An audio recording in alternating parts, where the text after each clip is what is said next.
Tanyong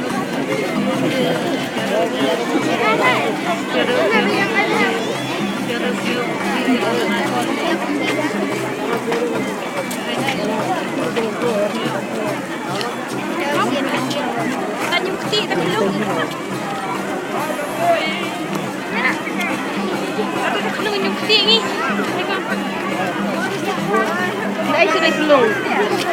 Dah sudah belum. Di lagi semat. Boleh? Dah lekang. Gimana gimana?